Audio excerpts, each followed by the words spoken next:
For best result during this course, use either Chrome or Firefox as your browser.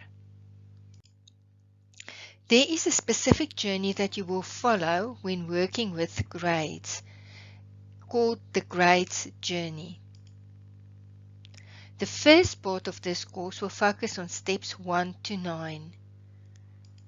The second part will focus on some advanced functionalities.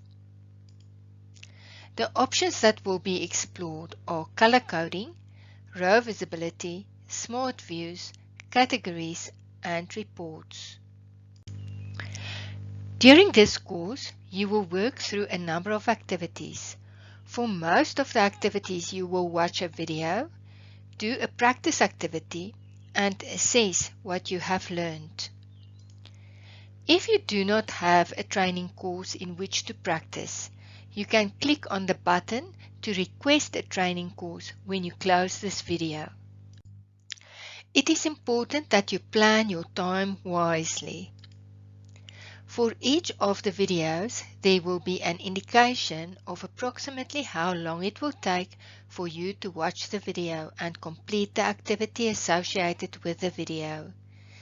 This is an estimate and depends on how many times you also stop and start the video. Enjoy the journey with me.